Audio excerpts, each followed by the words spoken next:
अस्सलाम वालेकुम दोस्तों, नदीम अहमद हाजिर है अपने नए व्लॉग खट्टी मीठी बातों में।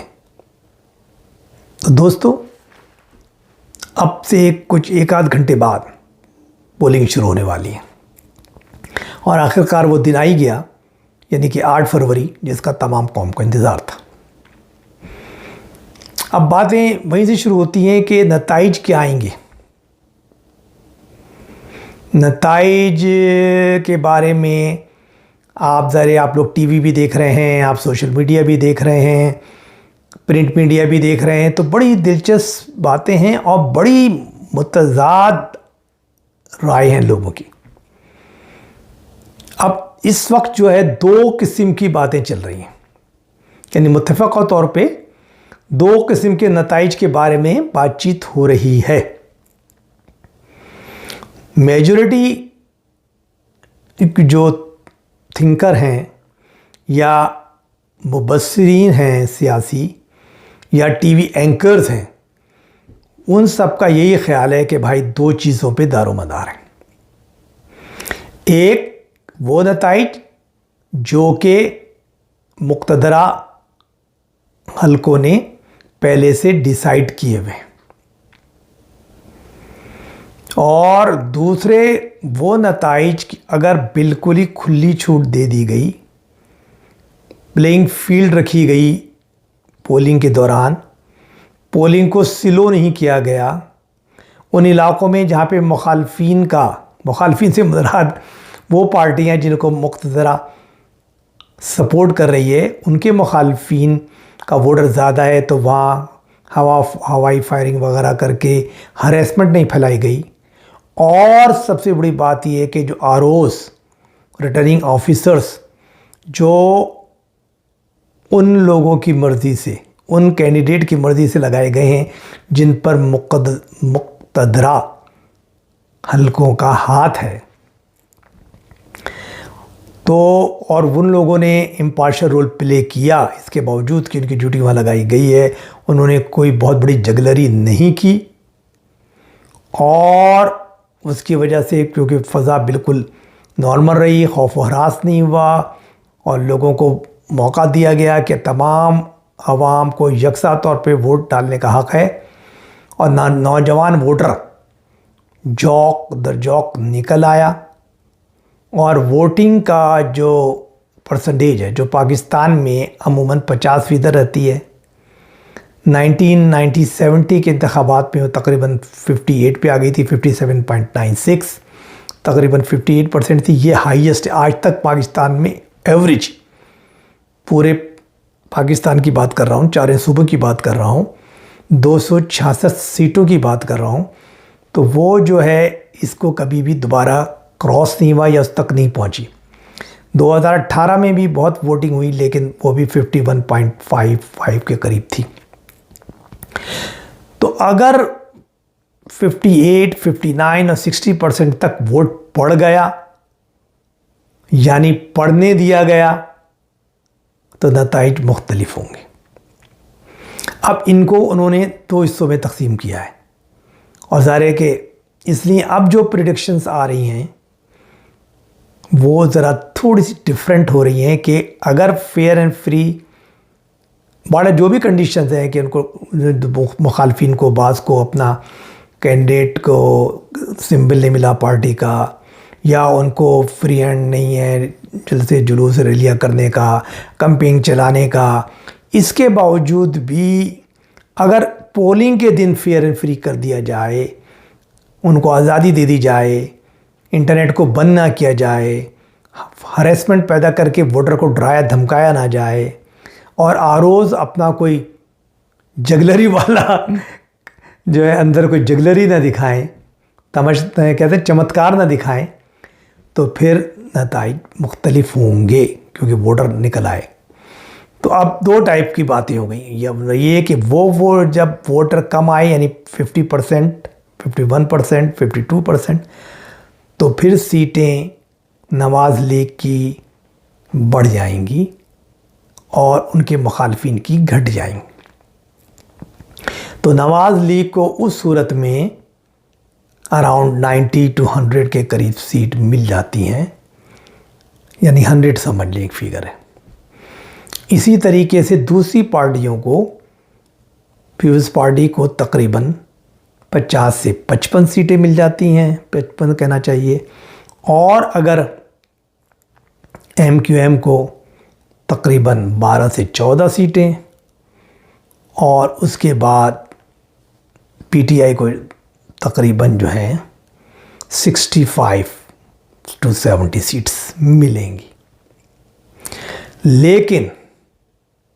लेकिन अब इस पे तजाद है कि लोग कहते हैं कि अगर वोटर निकल जाए, नंबर 1 कि लेवल प्लेइंग फील्ड मिले, खौफ व हरेसमेंट ना हो, और ये ना हो, तो ये सूरत हाल चेंज भी हो सकती है और वोटर ज़्यादा आ जाए। वोटर अगर 60% के करीब 58, 59, 60 को पढ़ने की इजाज़त दे दी गई, हरेसमेंट नहीं फैला, लोगों ने बेखौफी के साथ आराम से वोट कास्ट किया, तो सूरत हाल बदल सकती है। और उसके अंदर फिर PTI सबसे बड़ी पार्टी बन के आ सकती है, आज़ाद ग्रुप पीपल्स पार्टी PTI के आज़ाद मेंबरान, और उनको 100 से ज़्यादा सीटें मिल सकती हैं, 110 के करीब।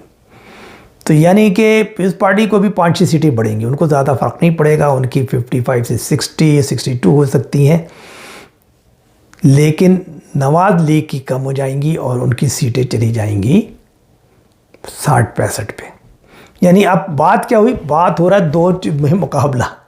यानी अगर वोटर कम होता है, लोगों के लेवल प्लेइंग फील्ड नहीं मिलती, उनको डराया धमकाया जाता है, उनको वोट कास्टे में उनके लिए प्रॉब्लम क्रिएट की जाती हैं, और जो है उनका जोश वलवला खौफ की वजह से कम हो जाता है, वो बहुत ज़्यादा तादाद में नहीं निकलते वोट कास्ट करने, वोटिंग की शरह कम रहती है, और अंदर रोज़ अपना चमत्कार दिखाते हैं, तब नवाज साहब जो है उनकी सीट 95, मैंने कहा था 100 समझ लें, 100 यानी 95 से 110 के दरमियान, क्योंकि 100 आप एग्जैक्ट ही बता सकते कि 95 to 105 के दरमियान आ जाती हैं। इसका रिवर्स है, वोटर ज़्यादा मिलता है, लेवल प्लेइंग फील्ड मिलती है, हर चीज़ जो है अपने तरीके से खुश असलूबी से होती है, RO बिल्कुल फेयर एंड फ्री काम करते हैं और उन पर कोई दबाव नहीं होता और कोई चमत्कार नहीं दिखाते। तो उस सूरत में, और वोटिंग की शरह जो है वो 58, 59, 60% हो जाती है, तो उस सूरत में इसका रिवर्स हो जाता है। फिर PTI 95 to 105 पे चली जाती है, और ये नून लीग जो है वो 60 to 65 पे चली जाती है। तो ये जो 35-40 का खेल है ना, बस ये उसी का खेल है प्यारे। पीपल्स पार्टी का तो वैसे भी दोनों सूरतों में अगर कम शरह के 51, 50, 52 का वोट पड़ता है तो उनका 55 की सीटें, अगर जो है ज़्यादा हो जाता है तो उनकी 5 सीटें बढ़ जाती हैं, तो उनको 60 के करीब सीटें आ जाती हैं, उन पर इतना फ़र्क नहीं पड़ता।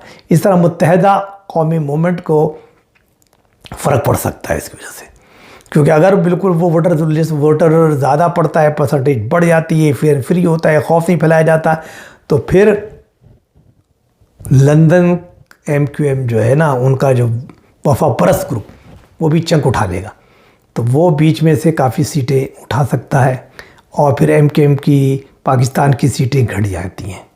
लेकिन अगर वोट मतलब ये कि परसेंटेज कम होती है, 50-50 के करीब होती है, खौफ व हरास फैलाया जाता है, और वो अपना काम दिखाते हैं, तो वो लोगों में खौफ की वजह से वोटर बाहर नहीं निकलता, परसेंटेज कम होती है, तो फिर उस सूरत में MQM को वही 12-14 के करीब सीटें मिल जाती हैं पाकिस्तान को, और जो लंदन ग्रुप है MQM का, उसको इक्का दुक्का सीट मिले जिसके चांसेस वो भी नहीं है, उनको नहीं मिलेगी। ये वो सूरत हाल है जिस पे अब बहस हो रही है। तो अब दोनों सूरतों को हमें कल के नताइज पे, यानी आज जब वोटिंग हो जाएगी पूरी, तो फिर देखना पड़ेगा कि क्या सूरत हाल बनती है। तब हमें नज़र आएगा कि कैसे वोट पड़ रहे हैं और क्या सूरत हाल हो रही है, और अगर हर चीज़ खुश असलूबी से होती है, लोगों को वोट डालने दिया जाता है, तो नताइज बड़े दिलचस्प भी हो सकते हैं। लेकिन ये तो है जो लोगों की बात, फिर उन लोगों की बात भी है जो बहुत से PTI के बहुत बड़े हामी हैं, और वो बिल्कुल, लेकिन मेरी अपनी राय क्या है, अब लोग सवाल करेंगे यार आप बताएं, तो मैं शुरू से अपनी फ़िगर दे चुका हूँ। लेकिन जिस वक्त मैंने फ़िगर दी थी उस वक्त मेरा अंदाज़ा ये था कि थोड़ा सा इलेक्शन में फेयर प्रोसेस होगा और इतनी ज़्यादा एडमिनिस्ट्रेशन इन्वॉल्व नहीं होगी। ठीक है, उनको आपने वो नहीं दिया, सिंबल नहीं दिया, ये नहीं दिया, आज़ाद लोग हैं, तितर बितर हो गए, बड़े लीडर गायब हो गए, पार्टी छोड़ गए, छोटे लोगों को मिला है, छोटे कारकुनों को वोट मतलब टिकट मिला है, बहुत सारी बातें, काले कोट वालों को मिला है। लेकिन ये था कि इलेक्शन के दिन क्योंकि कुछ नहीं होगा, प्री पोल रिगिंग जितना होनी थी हो गई और ड्यूरिंग दी पोलिंग कुछ नहीं होगा। तो मेरा अंदाज़ा ये था जो मैंने कहा था कि साहब नवाज लीग को 80-82 और पीटीआई को 65-70 और पीस पार्टी को 55-60। तो ये मेरी राय थी कि लेकिन और वोटर फिर क्योंकि ज़ाहिर है कि बहुत ज़्यादा नहीं होगा। मेरा अंदाज़ा नहीं है कि कभी 60% वोट पड़ेगा। मैं ये कहता हूँ कि वोट हो सकता है 50 से भी कम पड़े। तो मेरी जो अपनी रिपोर्ट यही है कि अब शायद थोड़ा सा फ़र्क आ जाए क्योंकि वोटर भी नहीं बढ़ रहा, खौफ एडमिनिस्ट्रेशन काफ़ी मुदाखलत कर रही है, ख़ासतौर से पंजाब के अंदर और सिंध के शहरी हलकों में। नतीजा ये है कि लोगों में थोड़ा खौफ है, तो परेशानी है, वो वोट कास्ट करने शायद उस जज्बे से ना निकलें और निकलें भी तो उनके वोटों को थोड़ा सा स्लो प्रोसेस को स्लो किया जाएगा, वोट कास्टिंग कम कास्ट करने जो है ना वोट कास्टिंग को कम किया जाएगा परसेंटेज को। तो मेरा ख़्याल है कि फिर नवाज शरीफ साहब शायद 82 से बढ़ के 95 पे भी जा सकते हैं और पीटीआई कम होके 70 या 65 से कम होके 55-60 पे जा सकती है। इससे ज़्यादा लो ये नहीं कर सकते और एमक्यूएम जो है उसकी भी फिर वो सीटें बढ़ के 14-15 हो सकती हैं, एमक्यूएम पाकिस्तान की। तो ये पीस पार्टी का तो वही है, दोनों सूरतों में उसको कोई फ़र्क नहीं पड़ा। उनकी तो वो 55 सीटें जो 30, 31, 32 सीटें उनकी इंटीरियर सिंध से होती हैं, कराची से वो 8 सीटें ले लेते हैं तो वो तकरीबन 40 हो जाती हैं। सरहद से वो उठा लेते हैं 3-4, बलूचिस्तान से उठा लेते हैं 3 से 7 ही 47 वगैरह हो जाती हैं। और पंजाब से अगर वो 8-10 भी उठा लेते हैं तो 57, 54, 53, 55 उनकी तो स्टैंडर्ड है। उनको इससे कोई फ़र्क ही नहीं पड़ने जा रहा, सिवाय 2-4 सीटें बढ़ सकती हैं अगर बहुत ज़्यादा परसेंटेज बढ़े, लेकिन उसके मुकाबले नवाज़ को नुकसान है। तो नवाज़ की और मुख्तदर हलकों की और उनकी सबकी कोशिश होगी कि वोटिंग बहुत कम हो और उसका रेशो 50% या उससे कम रहे। तो ये वो सूरत हाल होगी। पीस पार्टी को फ़र्क नहीं पड़ता, वो तो चाहते हैं ज़्यादा वोट पड़े ताकि वो हो जाए। एमक्यूएम को भी नुकसान है ज़्यादा वोट पड़ने में, एमक्यूएम पाकिस्तान की बात कर रहा हूँ, तो वो भी चाहेंगे कि वोट थोड़ा कम पड़े ताकि जान छुट जाए और हम अपने आराम से चले जाएं। तो ये वो आज का सिनारियो और अभी तक सिनारियो ये है। बाकी ओवरऑल सूरत आ रही है कि पीटीआई ने, गौर साहब ने ये कहा है कि यार हमारे बारे में गलत अफवाह उड़ाई गई है कि हमने बाइकआउट का ऐलान कर दिया।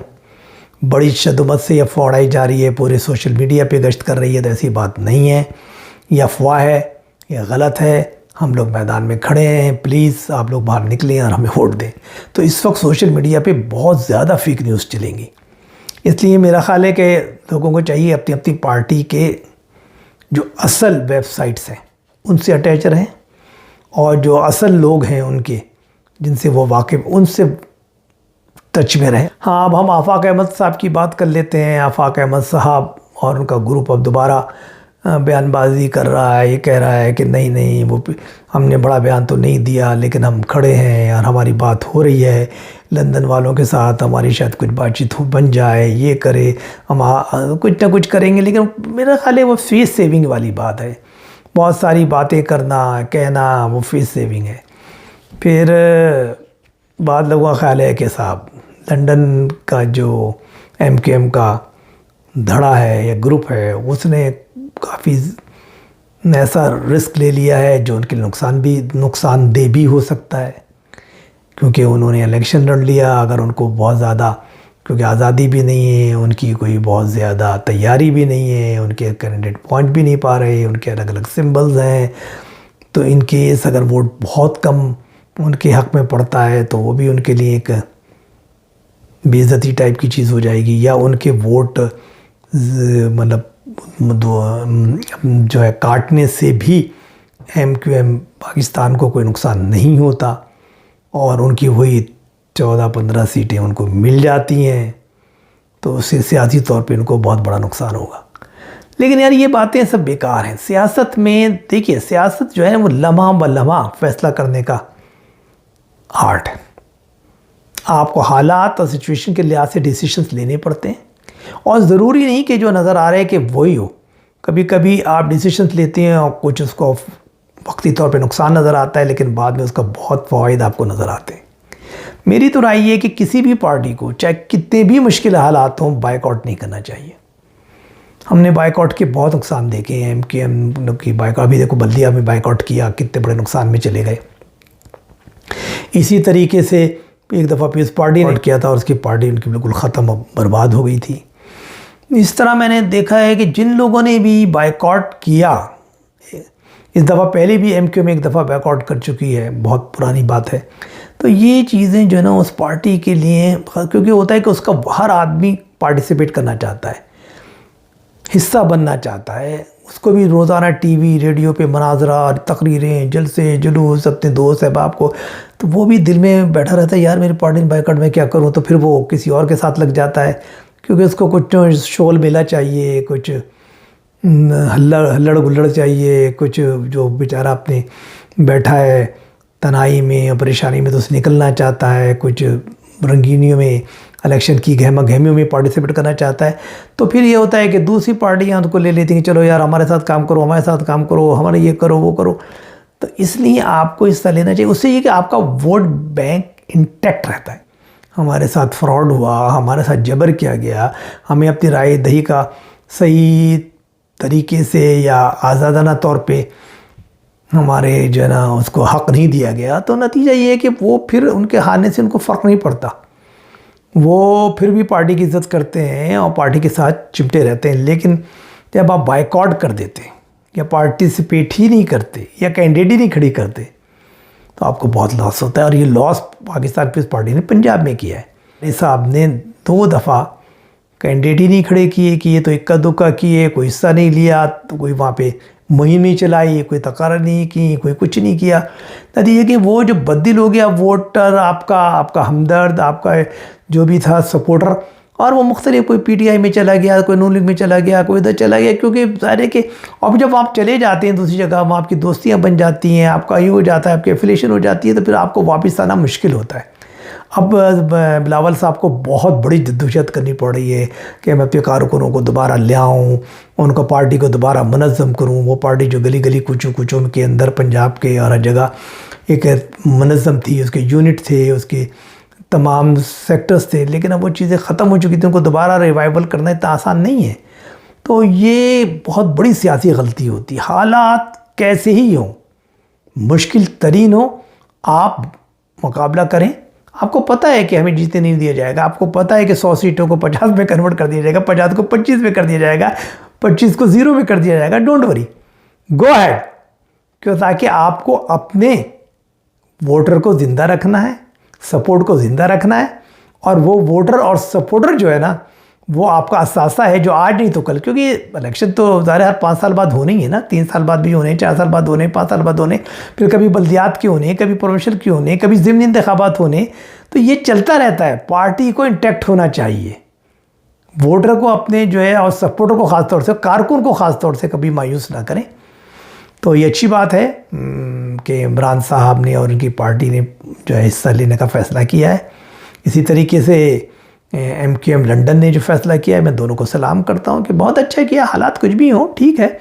तो अब यहाँ पे मैं आपसे इजाज़त लेता हूँ, फिर इंशाल्लाह आपसे 2-3 घंटे बाद फिर बात होगी। हो सकता है कि हम लोग लाइव जाएं और देखें कि जब वोटर्स वहाँ पहुँच रहा है तो कितने लोग पहुँच रहे हैं, क्या हो रहा है।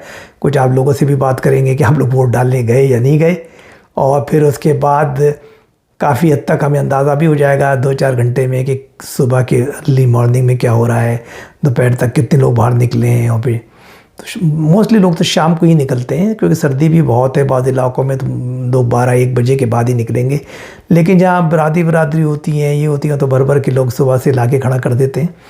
तो देखिए, इंशाल्लाह दुआ में याद रखिए। और जाते जाते एक दरख्वास्त ज़रूर करूँगा, प्लीज़ मेरे इस चैनल को सब्सक्राइब कीजिए मुझे अपनी आरा भेजिए, अपने कमेंट्स लिखिए, जो भी सवाल आते हैं वो मुझसे कीजिए। इंशाल्लाह मैं सोचा हूँ कि कल से अपना फ़ोन नंबर भी मैं दे दूँ ताकि आप लोग व्हाट्सएप वगैरह पे भी मुझसे रब्ता कर सकते हैं। मेरा ईमेल एड्रेस मैं डाल दूँगा, आप उस पर भी बात करें। तो इंशाल्लाह बातचीत होती रहेगी। दुआ में याद रखें। अल्लाह हाफिज़।